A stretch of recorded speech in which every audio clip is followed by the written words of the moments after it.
What's up guys, it's Brandon Flash. Today we're here with my 2022 Rivian R1T.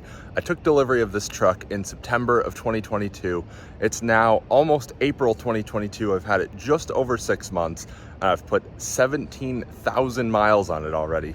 So let's take a tour of how it's holding up and also my thoughts on how it's performing for me.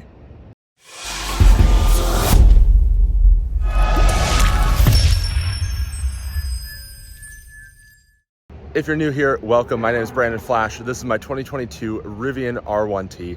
I've had multiple EVs before this: Tesla Model S, Mini Cooper SE, Polestar 2, Volkswagen ID4, Chevy Volt, and driven a whole bunch more of EVs. So very familiar with EVs as a whole, and also Rivian, of course, as I've ordered this about 18 months prior to taking delivery. But let's go on a full tour. If you haven't already, hit the like button, and I welcome you to hit the subscribe button as well if you're enjoying this content. So here is the truck, 2022 Rivian R1T. We have the Rivian blue exterior. We do have the whole truck covered in paint protection film. I did a whole video about that. I've also done a couple of these exterior interior tours, just showing the condition over various mileage points. I think I had one at about 8,000 miles and then one more recently at about 14,000 miles. We do have the 20-inch all-terrain tires and wheels. And overall, it looks really good. It's, of course, pollen season in the Carolinas, so truck's looking a little yellow. But overall, really good condition. We'll go to the front end here, and I'll show you some of the minor imperfections in the paint protection film. That's just a bug there. But, of course, with 17,000 miles, you expect a couple rock chips here and there. Just starting to rain here, so hopefully we can avoid that. But these are mostly just bugs. Overall, the truck is looking really good. We do have a little bit of a stone chip here in the paint protection film. And unfortunately, I don't have a tread depth gauge, but I do have a coin here that we'll use to check the tread depth.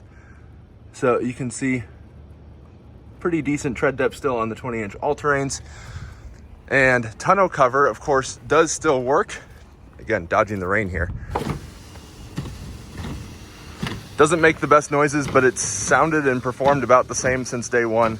I've got a bin back here that I got from Cabela's that works pretty well, and I also have my Rivian crossbars stowed up there, wrapped in a moving blanket so that they don't make noise as I drive around. But here you can see opening and closing of the tonneau cover, one of the most common failure points, I'd say, on a Rivian R1T, unfortunately. But you can see it does work. Tailgate still does work, of course. Let's take a look at the interior. Again, I've done more in-depth tours as well, so definitely check those out. We have the Ocean Coast interior. Rear seat doesn't get a whole lot of use in this truck. Don't often have 4 passengers, but rear seat looks brand new as you'd expect. Driver seat, of course, that gets the most use of anything. A little bit of kind of wrinkling here, but I think maybe a little bit of steam or something would probably take those right out. I did do a cleaning video as well at about 14,000 miles, so showing that these seats are basically not having any dirt on them at all. I also don't wear jeans, so that could be a factor as well, but overall, seats looking really good. Steering wheel, I'm pretty particular about how I keep my steering wheel, so still looks brand new. I've got some phone mounts, things like that, screen protectors. If you haven't, check out my accessories video. I show a whole bunch of the accessories that you'll see here, just kind of in the video. Door card here, could use a little bit of a dusting here and there. Some scratches here from my ring, but overall, looking really good. Some minor scuffs, but nothing crazy. Those will probably wipe right off. But why don't we get into the truck, and then we can start talking about my ownership experience and what I think of it. Well, as we predicted, it started raining here, so we're in the truck, and let's go over some of the things that I do like about the truck, which is the vast majority of things about it. And I'd encourage you, if you haven't already, watch my 1 month, 5,000 mile review, because a lot of these things I do cover in there, and I'll touch briefly on some of the points I covered in that video as well.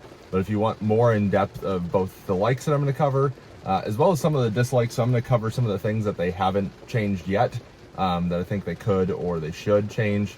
Because I did have the same list from my previous review that I put in here. One thing I did want to touch on, since it's a common topic with electric vehicles, especially as people put higher mileage on them, it's really hard to test degradation on an EV, especially on a Rivian, because Rivian actually unlocked more capacity in the battery, or more range, with a pretty recent software update. So I think that was about a month or two ago, and it increased it somewhere around like 5%, something like that. I don't remember the exact number, but it put it over 300 miles in conserve mode with the 20-inch all-terrains, which is pretty impressive to have 34-inch all-terrain tires on an EV and still get over 300 miles range in conserve mode, which yes, it's a rated range calculation, but I think it's actually pretty doable if you're not driving an unreasonable speed. If you're driving around 65, 70, I think that's doable. So let's get into the things that I do like about the Rivian.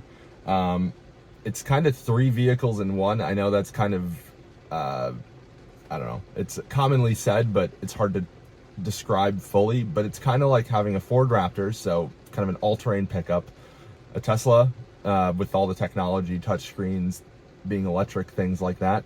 But then you also have a lot of the luxury elements of something like a Range Rover. So you kind of have all 3 of those vehicles in one, and there really aren't that many vehicles that can do that breadth of capability.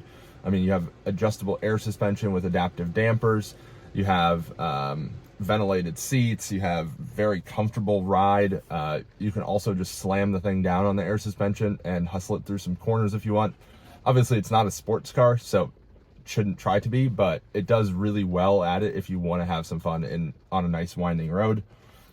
The truck is absolutely stupid fast. About 3 seconds 0 to 60, maybe slightly slower with the all-terrain tires, but I did take it to the drag strip actually, and if I'm remembering correctly, it's about 11.6, something like that. Basically the same as a Model 3 Performance, down a quarter-mile drag strip, and it's actually top speed limited. That is a point I wanted to bring up. I wish Rivian would raise the top speed. I think it should be 120 or 130 rather than the current 112-ish.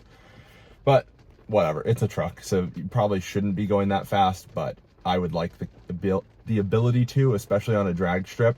This truck turns heads absolutely everywhere still. There's quite a few Rivians that I see in Charlotte, so it's not like it's a super, super rare vehicle. This is a pretty big city, and I'd say Charlotte is one of those places that people are not afraid to show that they have a nice vehicle, whereas some places like, I don't know, Minnesota, people are a little bit more understated, I would say. But here, I mean, you see G-Wagons, Maybachs, Lamborghinis, McLarens all the time, and still, this Rivian just absolutely turns heads. I was driving through Uptown Charlotte, which is what they call the downtown. Don't get me started on that. But everyone was looking at it, and sometimes it's a little bit annoying when you're just trying to like go for a drive or park somewhere and then you get some attention, but overall I don't mind it, and I think it's cool that so many people are noticing it.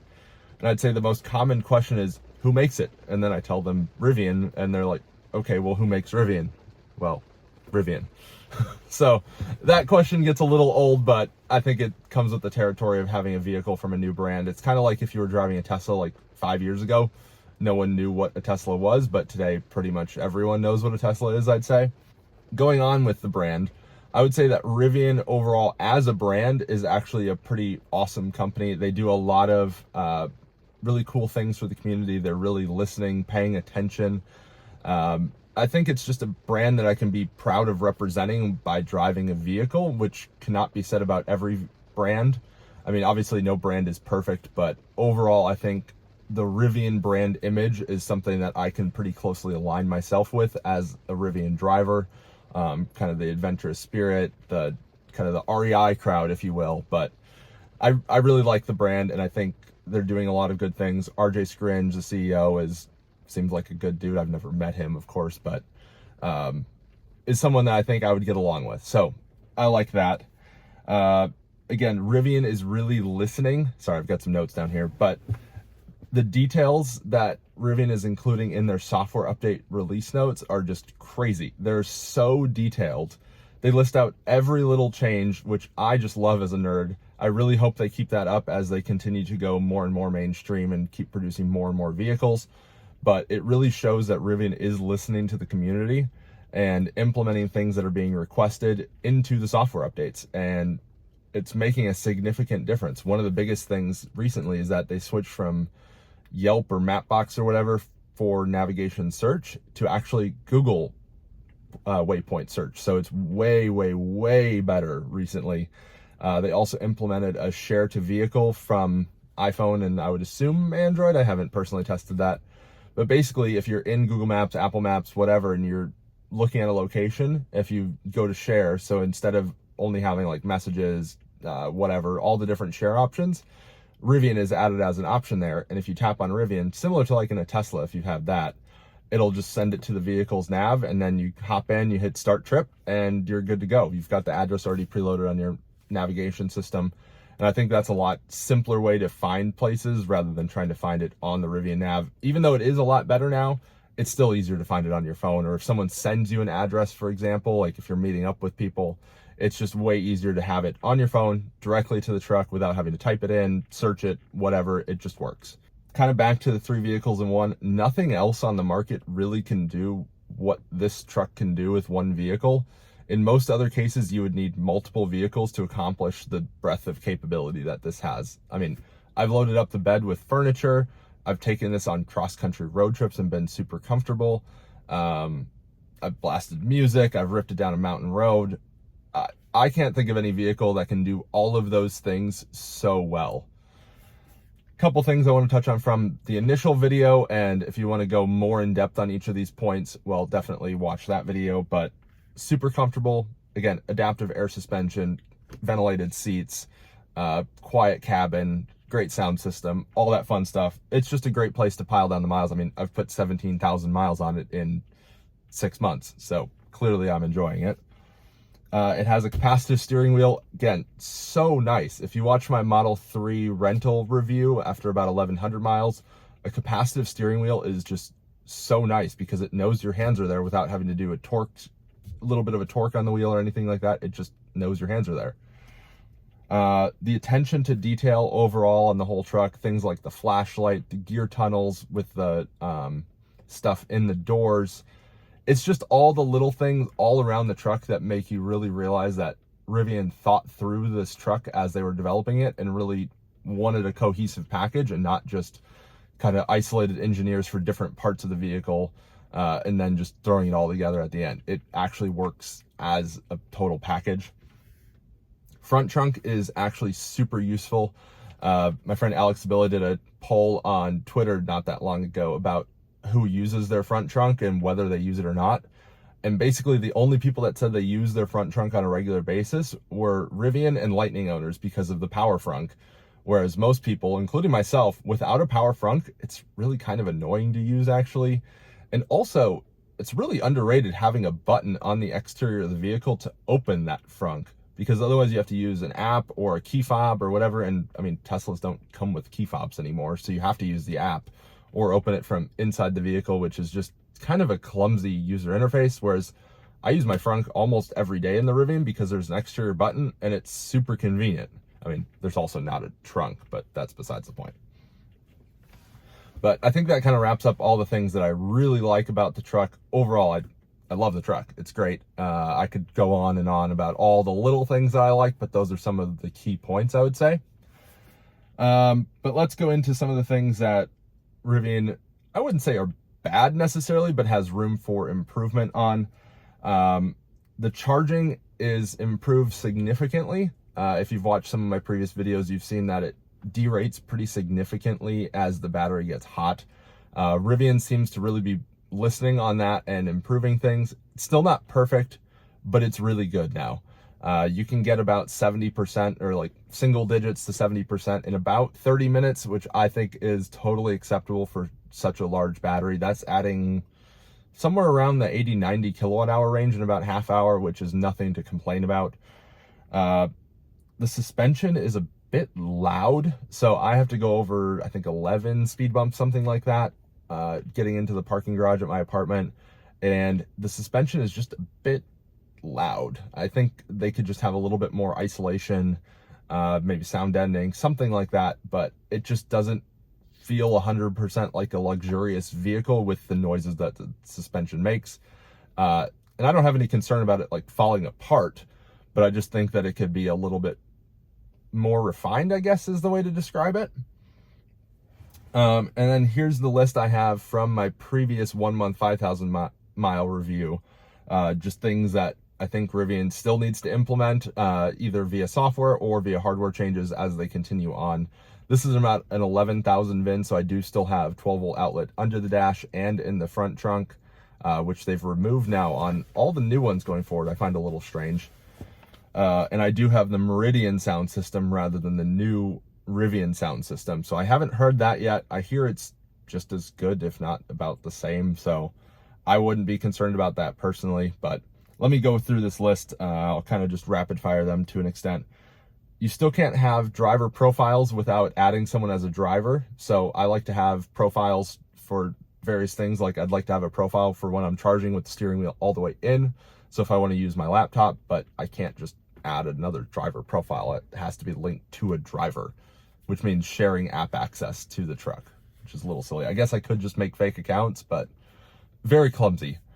You can't use the bed camera. So there's a camera on the spoiler, kind of right back there, when you're in reverse, which if you have the tailgate down, the reverse camera or backup camera is actually completely useless, because the inside of the bed is all you see on that backup camera if the tailgate is down. So just let me use the spoiler cam that they use for gear guard, and that's a solution right there. You can't program your own keys, so Rivian has to do that. I'd like to be able to just buy more key cards if I feel like it, and then add them on the touchscreen. Pretty straightforward there. Already mentioned this, the top speed I think is too low at 112. I think it should be 120, 130. Tires are rated for it, so no real reason not to. The navigation, if you have it set, it will only show you your arrival in estimated miles remaining rather than estimated miles and percentage, or just percentage, even though on the actual cluster where it shows you your current state of charge, it shows you percentage and miles if you want it, or you could have one or the other. I have both showing because I think that's pretty useful. But it's just kind of silly, and it also doesn't like to go into single digits until you're pretty close. So I think there's some room for improvement there. If it would tell me I'll arrive with -3%, well, I know that I can just slow down and I'll make it totally fine. Whereas if it's -15%, well, I need to find the charger somewhere unless I'm way far out and I can adjust my speed to compensate for that. So I think that's just, they need to improve their algorithms. I would think they would have enough fleet data by now to be able to do that pretty well, but I don't know. I'm not a software engineer. You can't adjust the drive mode or the ride height when you're in Driver Plus. So if you're just cruising along the interstate, you have it in Driver Plus, which is Rivian's version of autopilot for lane keeping and adaptive cruise control. If you go into the drive mode screen, you actually can't adjust your ride height or change drive modes while it's in Driver Plus, which I find kind of silly, because if I'm driving down the interstate and I want to switch from all-purpose to conserve, for example, to increase my range, I probably want to do that while I'm on Driver Plus to be a bit safer, and rather than having to take it off Driver Plus, change the setting while I'm trying to drive. So just let me change the settings while I'm in Driver Plus. It's pretty simple. Power vents, I still think are kind of silly. I mean, they're fine, but I think they're unnecessary. The 32 amp mobile connector. So Rivian includes a mobile connector that has a 32 amp output and input, I guess. They only include a NEMA 1450 and a NEMA 515, so standard wall outlet, and a NEMA 1450, which is kind of a 50 amp RV outlet. And they're still not selling additional adapters, which I think is a missed opportunity, especially for an adventure vehicle. I would think that they should have at least probably 650, 1430, 1030, and probably a TT30. I think those are the adapters that they should prioritize adding. And then, I mean, additional ones certainly wouldn't hurt either.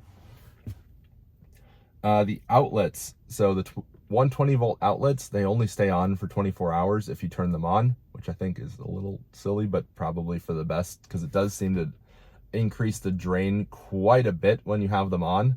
And it also generates quite a bit of heat from underneath the passenger seat, so kind of makes sense when you have that a bit of additional knowledge, but I still think you should just be able to leave them on, so that way anytime you hop in the truck, if you want to plug something into an outlet, it just works. There's still no dash cam. So Rivian has Gear Guard, which is kind of like Tesla's Sentry mode, but you still don't have a dash cam functionality with all the cameras that are on this truck, which I think RJ and Rivian have said are coming, but we still don't have it. So I'd really like to see that as soon as possible. It's just nice to have a dash cam when you're driving a nice vehicle, because people do all sorts of strange stuff when you're driving down the road.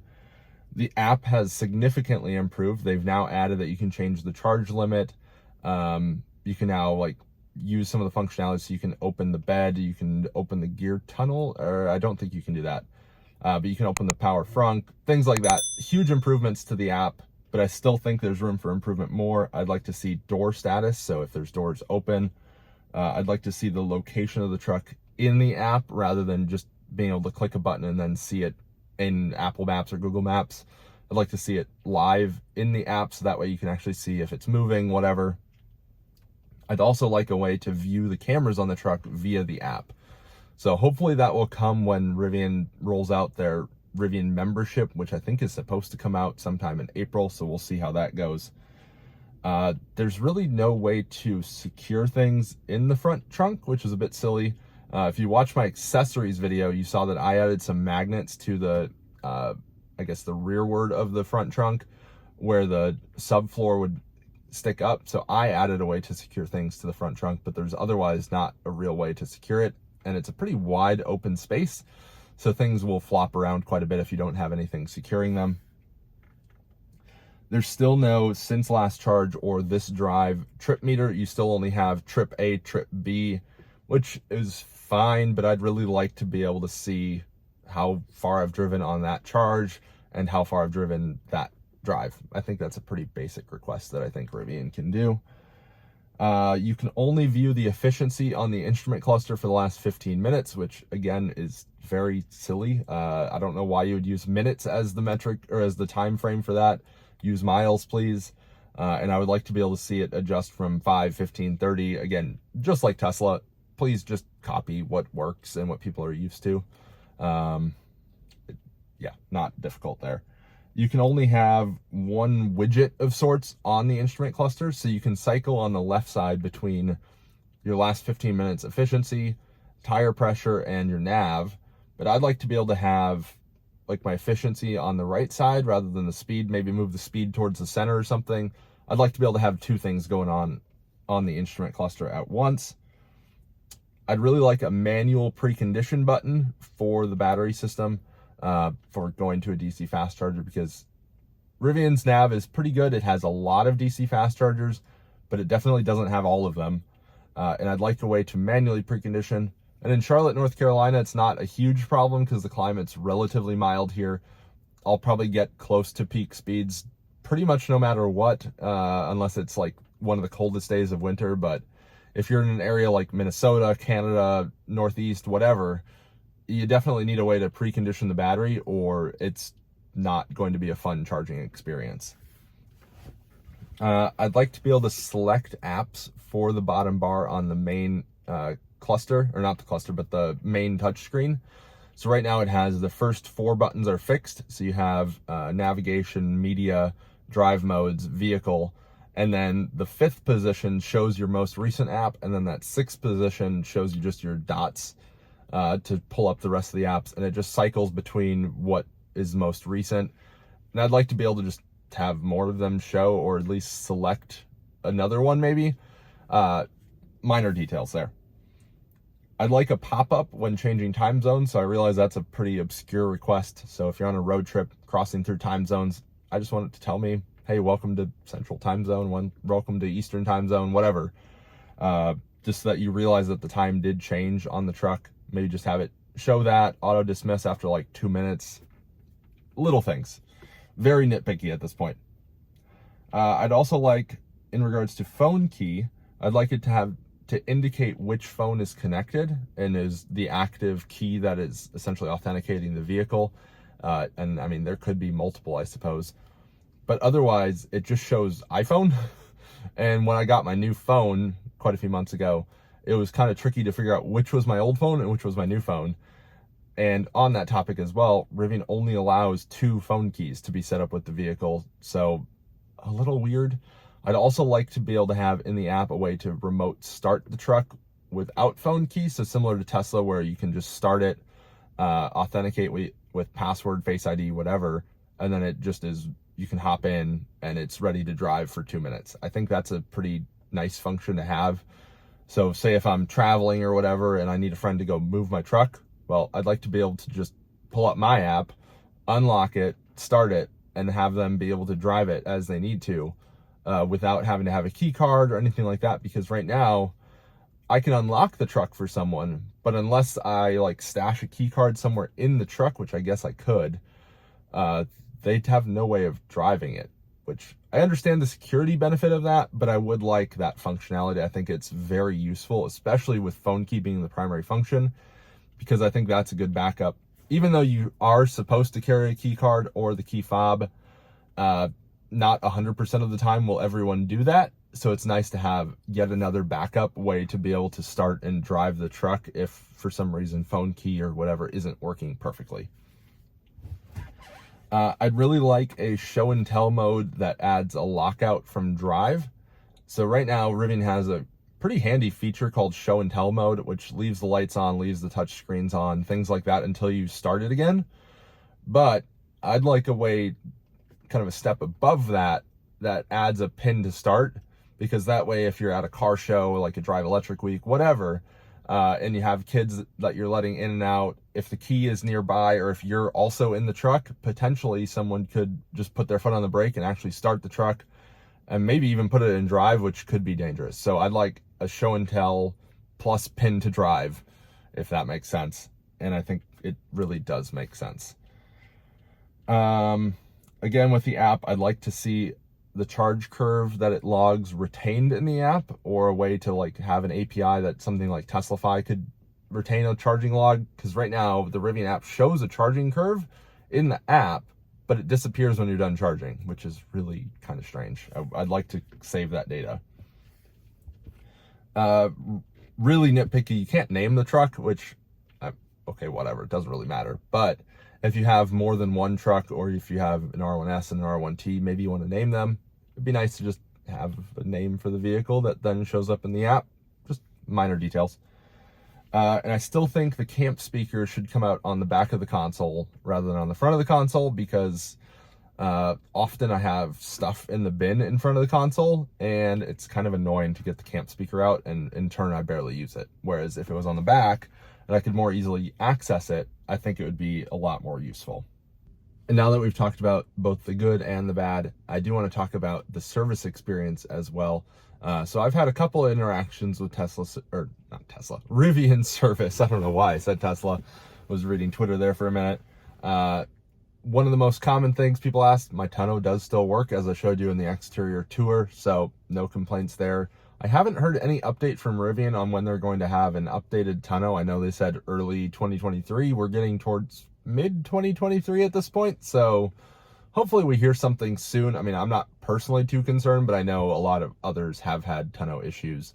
And it's still kind of this weird interim period that Rivian isn't making any trucks with the power tonneau cover, which personally, I don't think I would take delivery of one without a power tonneau. I think it really improves the usability of the truck and is actually kind of one of my favorite features.